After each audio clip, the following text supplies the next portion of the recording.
गौरव तनेजा जी, रितु राठी जी। राधे राधे। राधे राधे महाराज जी, आपके चरणों में प्रणाम। महाराज जी, क्या पति पत्नी का साथ 7 जन्मों का होता है? और अगर पति या पत्नी ये सब बेकार की बात है। महाराज जी, संसार में ऐसा कहा जाता है। जीव अपने कर्मानुसार आकर के संयोग वशात इस जन्म में बना है आकर के।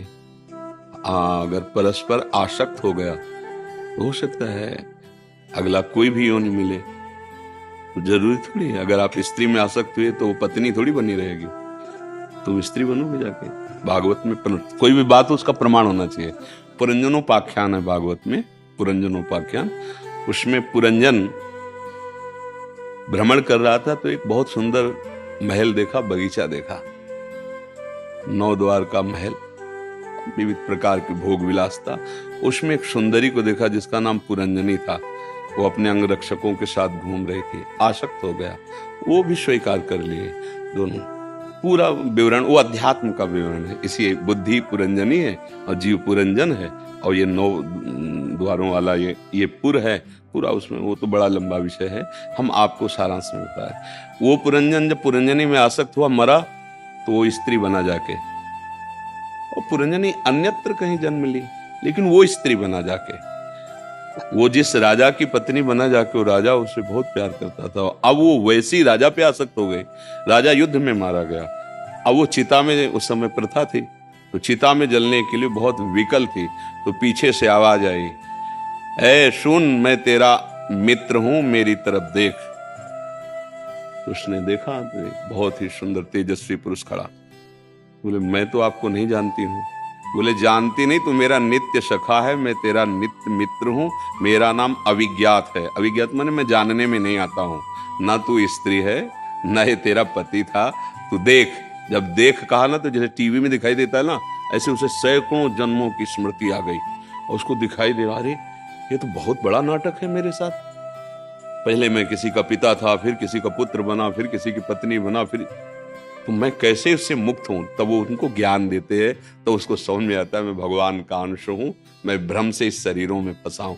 तो शास्त्रीय पद्धति के अनुसार ये तो बोले, तो मैं आपका साथ नहीं छोड़ूंगा 7 जन्म तक है। कैसे? जीव अपनी कर्म की गति के अनुसार, अच्छा 7 जन्म तक आप जेल जाओगे, भले हो आपकी पत्नी, आपको उसको जेल में रखने देगी क्या? कि आप बहुत दोनों प्रेमी जोड़ा हो, आपने कसम खाई है कि 7 जन्म तक, और फिर क्या जन्म जन्म तक, ऐसे नहीं कहते? 1 जन्म नहीं, 7 जन्म तक, 7 जन्म नहीं तो चलो। वो समझते हम काल को अधीन किए जैसा हम चाहे। यही की जेल में आप बताओ, हमें प्रमाण दो कि आपके द्वारा अपराध बन जाए और आपको कानूनी सजा मिले आपको, तो क्या आपकी पत्नी को आपको साथ रहने में मिलेगा? नहीं मिलेगा ना। पत्नी हत्या कर दे किसी की और वो जेल जाए तो आपको साथ रहने को मिलेगा क्या? तो यही तुम 7 जन्म नहीं निर्वाह कर पा रहे, तो आगे क्या बात? बोलो, फेल हुआ ना ये बात 7 जन्म वाली। आगे तो अलग बात, पत्नी अच्छे कर्म करेगी तो स्वर्ग जाएगी, तुम गलत कर्म करोगे तो नरक जाओगे। वो क्या बनेगी, वो क्या, अलग अलग खेल। एक महात्मा में दृष्टांत में बताया था कि एक गांव के परिवार में संत जन आया करते थे। तो पत्नी बड़ी श्रद्धावान थी, वो सत्संग सुना करती थी। पत्नी के ऐसे भाग्य थे कि पति बहुत ही बहिर्मुख, इधर उधर आचरण करने वाला।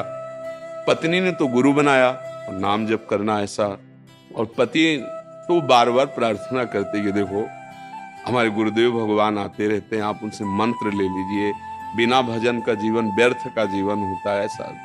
तो एक दिन कहा, ठीक है आज हम गंगा स्नान करने जाएंगे, अपने गुरु जी से कह देना हमें दे दे मंत्र। स्नान करने जा रहे, 4-5 मित्र, कहाँ जा रहे हो? मैं बोलो रोज लगी रहती है गुरु मंत्र ले लोगे, तो आज ना। अरे कहा है, जहाँ वो ऐसे बहिर्मुख पुरुषों का संग, फिर उसकी श्रद्धा बदल गई। अरे कौन फंसे, ये नियम वो नियम, इतना जप इतना, ये सब हमसे नहीं होगा। घर आया और पत्नी को डांट लगाई, हमसे नहीं होगा। कुछ दिनों बाद शरीर छूटा। पति में प्रियता होने के कारण वो भजन का वास्तविक लाभ नहीं ले पाई। वो एक राजा की राजकुमारी हुई जाकर के, और उसका पति हाथी हुआ जाकर के। अब वो पशु देह में जब वो राजकुमारी को देखता, तब उसको समझ, ये मेरी पत्नी है। उसको पत्नी के भजन के प्रभाव से संबंध का बहुत बड़ा लाभ मिलता है। तो ये तो राजकुमारी हुई और मैं हाथी के शरीर में हो गया। अब जैसे जैसे नौ किशोर अवस्था हुई, अब वो राजकुमारी का स्वयंवर, तो हाथी ने भोजन छोड़ दिया, खाना पीना छोड़, क्योंकि उसको पता या इतना हमें प्रेम करने वाली पत्नी अब दूसरा कोई वरण करेगा। राजा के बहुत वैद्य जो पशु सेवा चिकित्सा वाले थे, उन्होंने बताया बचेगा नहीं, कुछ खा पी नहीं रहा, ऐसा है। राजकुमारी पवित्र दृष्टि के भगवत भजन करने वाली थी, बोले हमें कुछ मिनट के लिए इस एकांत, इस जो हाथी का किशोर है इससे बात करने दीजिए, ये ठीक हो जाएगा बात करने मात्र से। नजदीक गई और कहा भगवत कृपा से, गुरु कृपा से तुम्हारे लिए ही हमारा जन्म हुआ है, क्योंकि तुम भजन नहीं किए। देखो तुम हाथी बने ना, हम किसी और के गले में माला नहीं डालेंगे, आपके ही गले में डालेंगे। पर अब आप जो गुरु मंत्र हमें मिला था वो हम आपको दे रहे हैं। अब चुपचाप जो मंत्र आपको हम सुनाई दे रहे हैं उसका आप जैसे बने तैसे चिंतन करो और भोजन शुरू करो। हम इतना भजन करेंगे कि अब आपको भी ले जाएंगे भगवत धाम में। वो राजकुमारी बनी, वो हाथी बना। पर भजन का फल ये था कि दोनों का पुनः संयोग हुआ। तुम्हारे केवल कहने से नहीं होगा कि हम साथ जिएंगे, साथ मरेंगे। जब यहाँ की जेल में साथ कितना मिलना होता है, आप अंदर से और वो बाहर से, वो भी वहां खड़े हुए हैं, समय पूरा हुआ खत्म, कह दो नहीं एक दिन नहीं मिलेगा आपको। ऐसे ही तो हमारा भारतीय कानून है, फिर वैदिक सिद्धांत, और जो जो कर्म करोगे एक एक क्षण का मिलेगा। तो हमारे अध्यात्म मार्ग के अनुसार ये झूठी बात है, इसमें कोई दम नहीं। देखो हम सब भगवान के अंश, जैसे तरंगे होती ना समुद्र की, ऐसे हम तरंगे हैं। आप अगर इनमें भगवत भाव करें और ये आप में भगवत भाव करें तो दोनों सदा के लिए एक जगह जा सकते हैं। स्त्री भाव पुरुष भाव से नहीं, ये विनाशशील भाव है कि मेरे प्रभु मुझे सुख देने के लिए, प्यार करने के लिए इस रूप में आए, और ये आप पर भावना करे कि मेरे प्रभु मेरे पति के रूप में आए हैं। अब दोनों प्रभुमय भाव हो गया तो दोनों एक ही जगह तो पहुंचोगे, प्रभु के पास, वहीं पहुंच गए। फिर तो अनंत काल के लिए एक जगह पहुंच गए ना। अगर शरीर भाव में रहे तो फिर ट्रांसफर अलग अलग हो सकता है। अगर भगवत भाव में आए तो एक ही जगह जाला है।